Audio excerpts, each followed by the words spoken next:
Selamat pagi dan salam sejahtera. Perkenalkan, nama saya Darwin Halawa, NPM 2015-0027.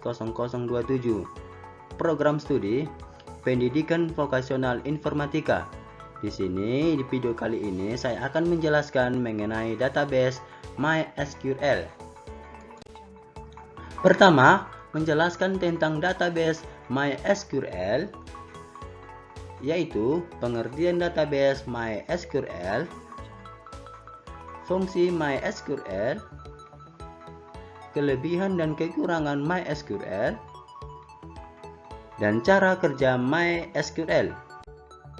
Langsung saja dengan pengertiannya. Pengertian database MySQL adalah sebuah DBMS atau Database Management System menggunakan perintah SQL atau struktur query language yang banyak digunakan saat ini dalam pembuatan aplikasi berbasis website. MySQL dibagi menjadi dua lisensi, yaitu free software di mana perangkat lunak dapat diakses oleh siapa saja. Kedua, software di mana perangkat lunak berpemilik memiliki batasan dalam penggunaannya. Kedua, fungsi MySQL. Secara garis besar, fungsi dari MySQL adalah untuk membuat dan mengelola database pada sisi server yang membuat berbagai informasi dengan menggunakan bahasa SQL. Fungsi lain yang dimiliki adalah memudahkan pengguna dalam mengakses data berisi informasi dalam bentuk string atau teks yang dapat diakses secara personal maupun publik dalam web.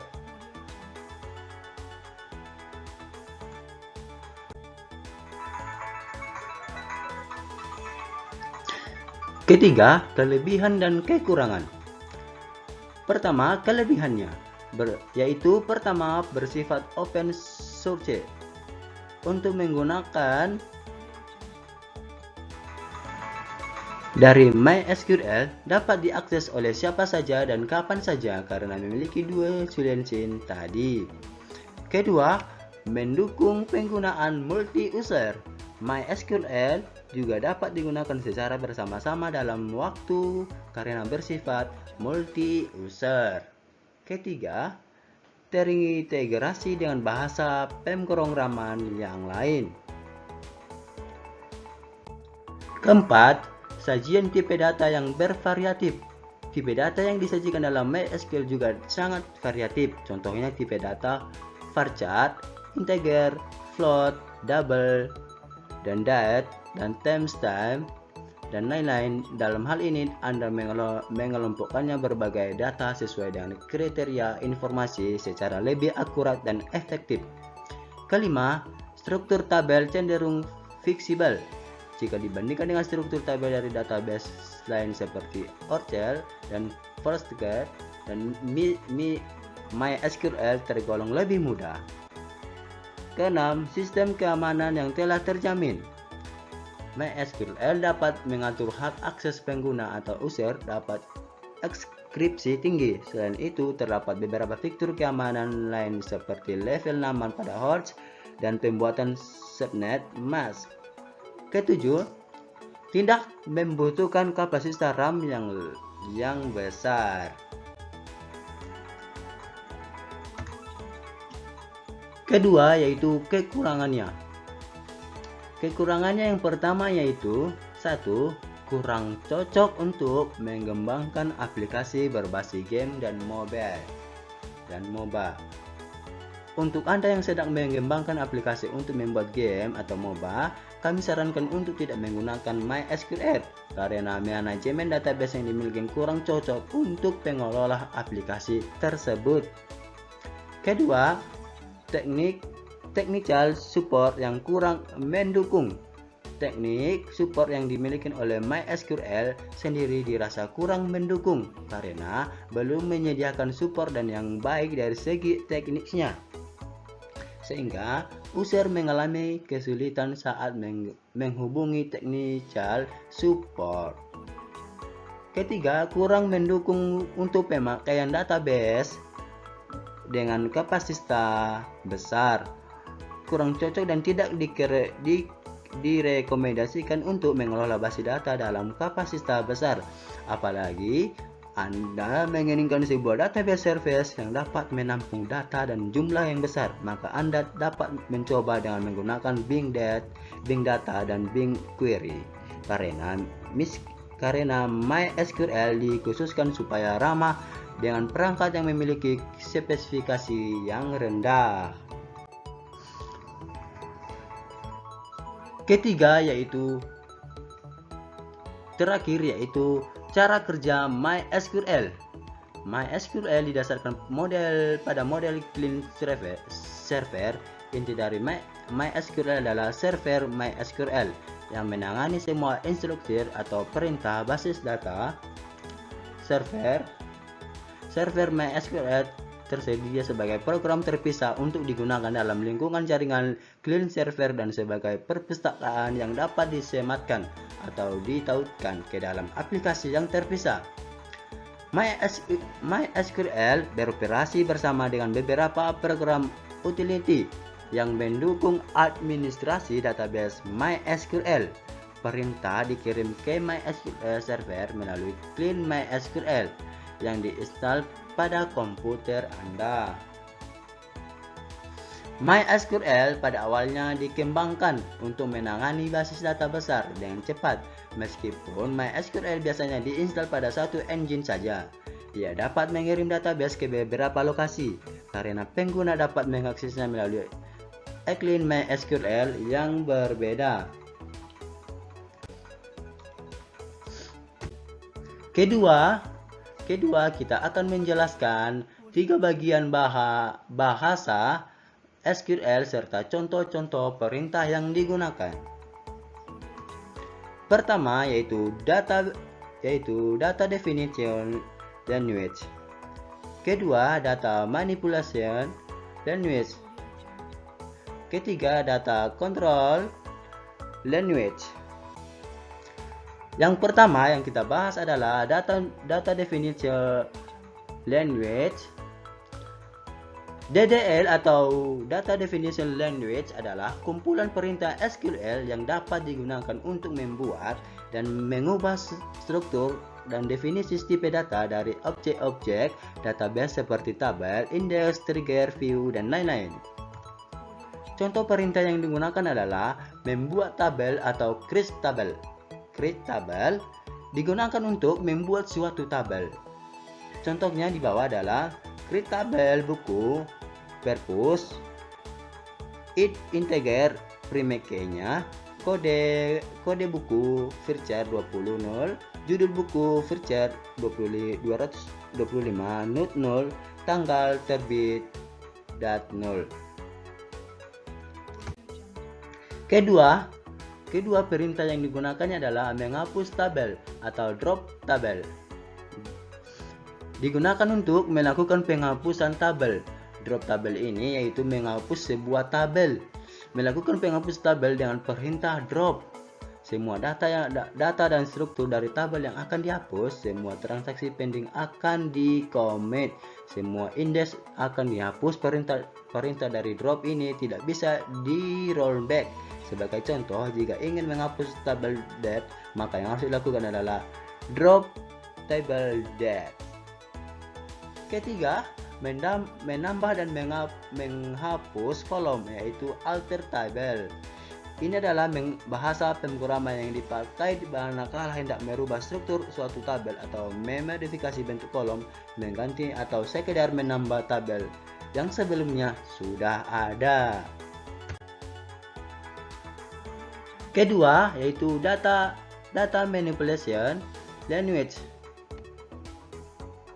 DML atau singkatan dari Data Manipulation Language merupakan kumpulan perintah query yang digunakan untuk manipulasi data pada database, misalnya digunakan untuk menambah data, merubah data, maupun menghapus data pada database.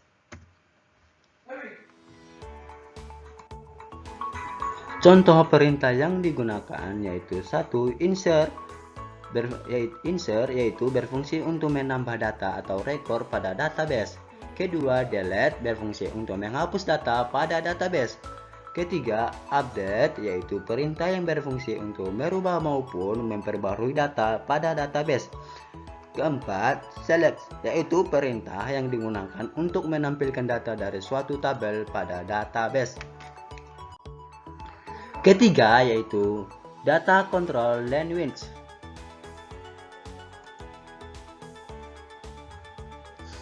Data control language atau DCL adalah salah satu dari kelompok perintah SQL yang digunakan untuk melakukan kontrol terhadap privilege atau hak akses khusus untuk berinteraksi dengan database.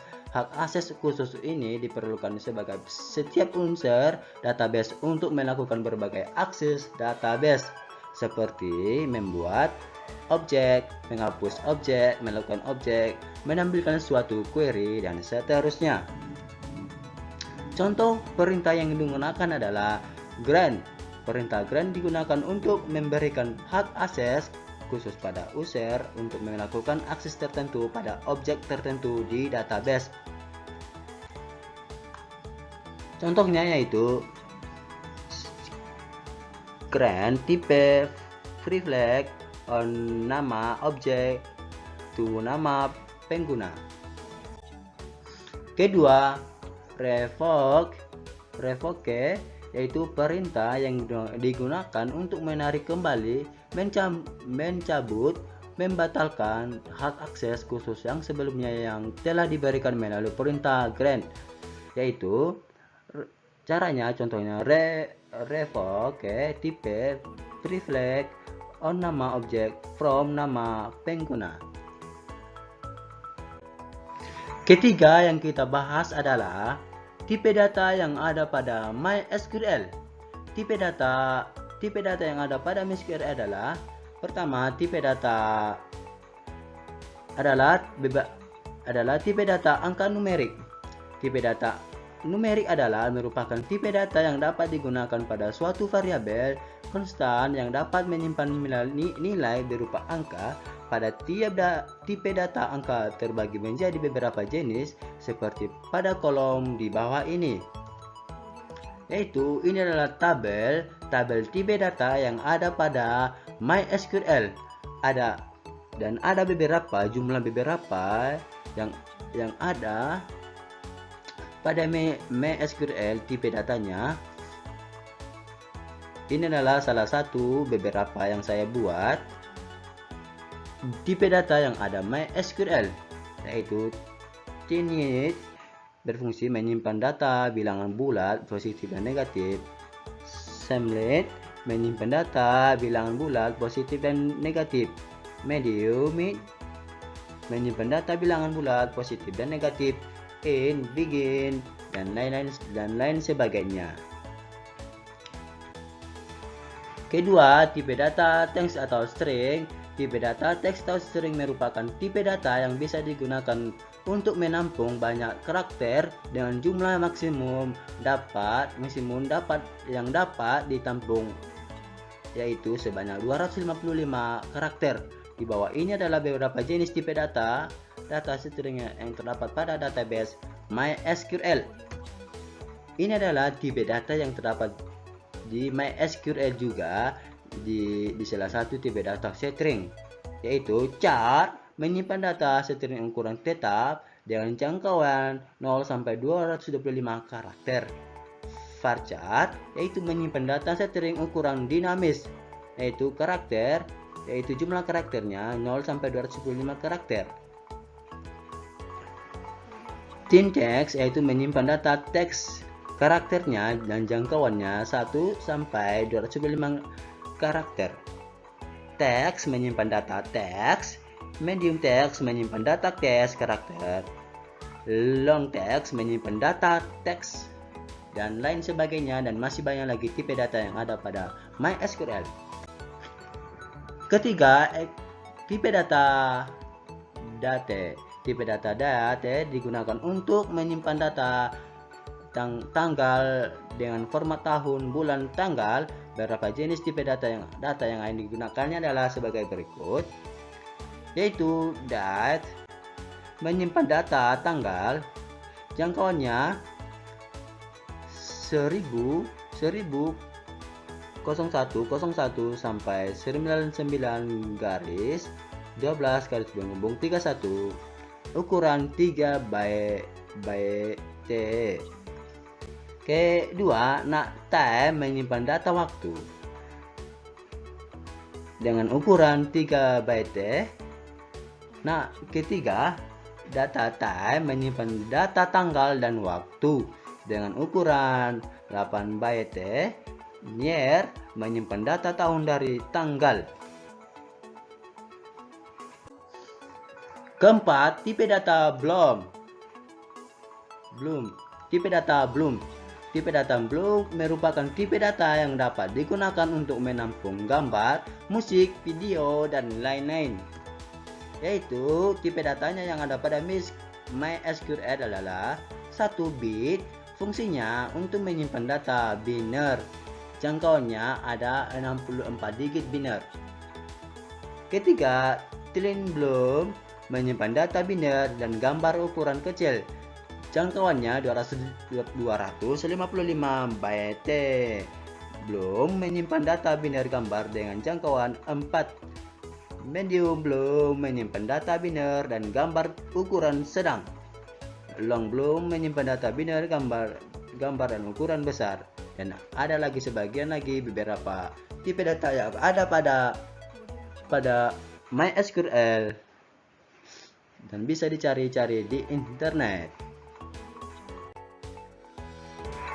Oke, keempat yaitu menjelaskan perintah yang digunakan untuk membuat database dalam tabel pada MySQL. Yang pertama yang diperlukan itu adalah create table. Create table itu adalah perintah yang digunakan untuk membuat sebuah table di database MySQL. Langkah pertama yaitu masukkan nama tablenya. Nama table itu adalah penamaan untuk table di dalam database. Kedua, masukkan nama file. Nama filenya adalah penamaan untuk file atau kolom di dalam table. Ketiga, tentukan tipe data yang cocok karena tipe adalah pemberian sebuah tipe data untuk file dan kolom. Ketiga, panjangnya. Panjang adalah pemberian ukuran, jumlah atau batasan data yang masuk pada sebuah file atau kolom. Kelima, tentukan pre-key-nya. Pre-key adalah kata kunci. Kata kunci ini terletak pada kolom pertama. Baris pertama yang digunakan untuk mendefinisikan kunci pada file atau kolom. Terakhir, nama file key-nya adalah file atau kolom yang dimasukkan untuk jadikan sebuah kunci pada table.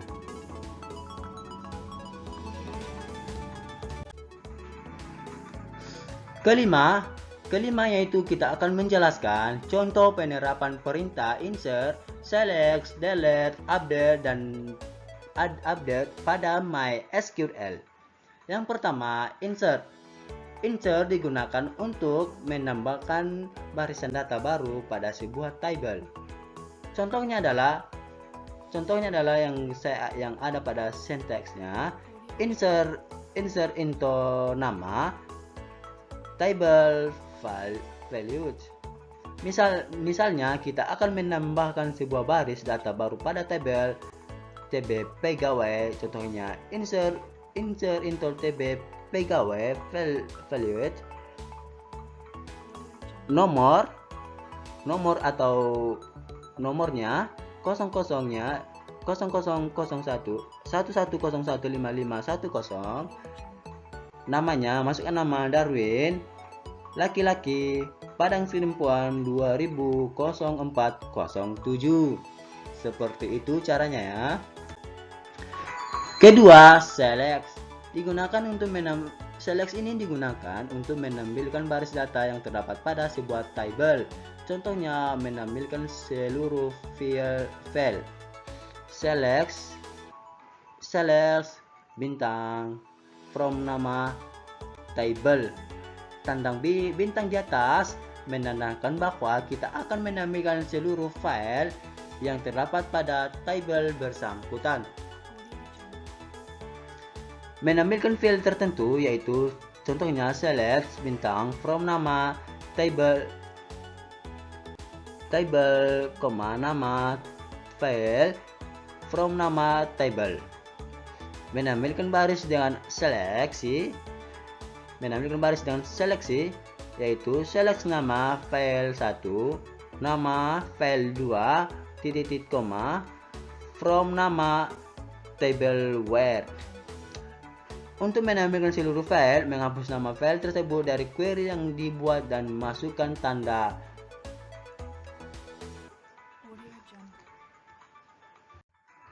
Ketiga, delete.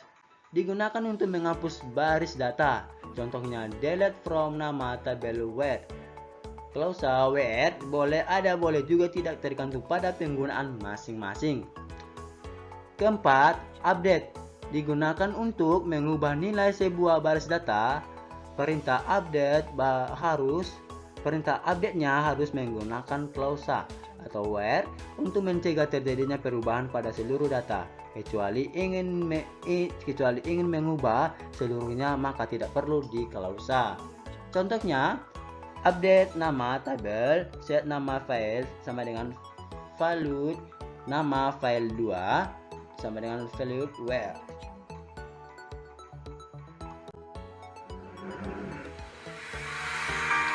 Baiklah, itu saja yang bisa saya sampaikan, yang bisa saya jelaskan. Kurang lebihnya saya minta maaf dan saya akhiri dengan terima kasih.